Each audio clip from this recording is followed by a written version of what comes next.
জাতীয় বিশ্ববিদ্যালয়ের অনার্স প্রথম রিলিজ স্লিপের কিন্তু আবেদন কার্যক্রম চলমান। তো এখন তোমাদের এই প্রথম রিলিজ স্লিপের রেজাল্ট কখন প্রকাশ করা হবে এই সম্পর্কে আপডেট দেবো, তাই ভিডিওটি শেষ পর্যন্ত দেখবে। আর পরবর্তীতে আমাদের এই চ্যানেলে তোমরা অনার্স ডিগ্রি ভর্তির আপডেটগুলো পাবে। ভর্তির পর প্রথম দ্বিতীয় তৃতীয় বর্ষের এক্সামের সাজেশনগুলো ফ্রিতে পাবে, ফর্ম ফিল আপের আপডেটগুলোও পাবে। তাই অবশ্যই এই চ্যানেলটিকে সাবস্ক্রাইব করে রাখবে। আর তোমাদের কোনো কিছু বুঝতে অসুবিধা হলে তোমরা স্ক্রিনে দেখতে পাচ্ছ হোয়াটসঅ্যাপ নম্বর দেওয়া আছে, আমাদের হোয়াটসঅ্যাপ নম্বরে যোগাযোগ করবো, আমরা তোমাদের সাহায্য করব। তো চলো শুরু করি আজকের এই ভিডিওটি। দেখো, এখনও তোমরা যারা আমাদের দিয়ে আবেদন করনি, মানে এখনও যারা আবেদন করনি, তোমরা চাইলে কিন্তু আমাদের দিয়ে আবেদন করতে পারো। আমাদের দিয়ে আবেদন করলে তোমাদের সুযোগ সুবিধা বেশি পাবে, আমাদের দিয়ে আবেদন করলে তোমাদের চান্স হবে, এতটুকু আমরা বলতে পারি। কারণ আমরা আবেদনটাই ওইভাবে করব। বিগত বছরগুলো তো আমরা আবেদন করে অনেক শিক্ষার্থীকে চান্স নিয়ে দিয়েছি, এবছরও করতেছি, আগামীতেও করব। তাই যারা আমাদের দিয়ে আবেদন করে চান্স পেতে চাও তারা অবশ্যই আমাদের হোয়াটসঅ্যাপে যোগাযোগ করবে।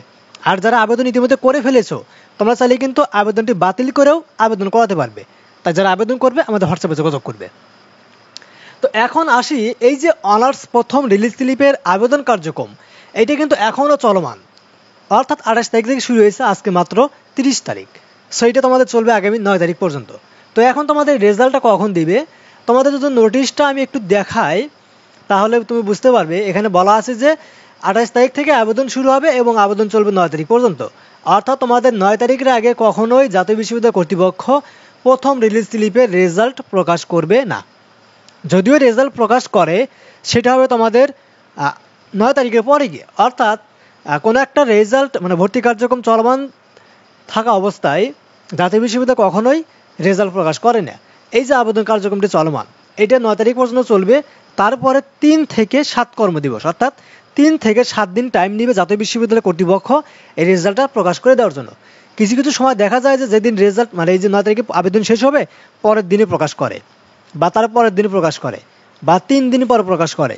এইটা পুরোটা জাতীয় বিশ্ববিদ্যালয়ের উপর নির্ভর করে, ঠিক আছে?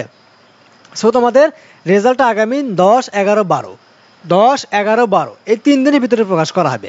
10 তারিখ, 11 তারিখ বা 12 তারিখের ভিতরেই এই অনার্স প্রথম রিলিজ স্লিপের আবেদন কার্যক্রমের রেজাল্টটা প্রকাশ করা হবে। এবং তুমি যখন চান্স পাবে তোমাকে একটা ভর্তির একটা টাইম দিবে, 7 দিনের মতো হয়তো টাইম দিবে। দেওয়ার পর ভর্তিটি হয়ে গেলে তার পরবর্তীতে যারা চান্স পাবে না তাদেরকে দ্বিতীয় রিলিজ স্লিপের আবেদন কার্যক্রম করার জন্য একটা সুযোগ দেওয়া হবে। বুঝতে পারছো? দ্বিতীয় রিলিজ স্লিপে আবেদন করার জন্য একটা সুযোগ দিবে। তখন তুমি আবারও নতুন করে 5টা কলেজে একসাথে আবেদন করেই মানে আবেদন করতে পারবে। যদি চান্স হয় তখন তুমি ভর্তি হতে পারবে, আর যদি না হয় তাহলে তোমার একটা বছর গ্যাপ যাবে।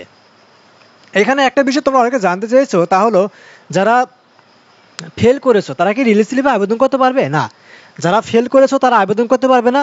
যারা প্রথমে আবেদন করার পর যে কলেজে 750 টাকা জমা দেওয়া লাগে সেই টাকা জমা দেওনি তারাও আবেদন করতে পারবে না। কারা কারা আবেদন করতে পারবে? তাদের ভিতরে হলো যারা মেধা তালিকায় স্থান পায়নি এখনো পর্যন্ত, যারা চান্সই পায়নি তারা আবেদন করতে পারবে, বা চান্স পেয়েছিল কিন্তু ভর্তি হয়নি তারাও আবেদন করতে পারবে, বা চান্স পাওয়ার পরেও সে ভর্তিটি বাতিল করে দিয়েছে সেও কিন্তু আবেদন করতে পারবে। এই 3 ধরনের শিক্ষার্থীরা আবেদন করতে পারবে। বুঝতে পারছো?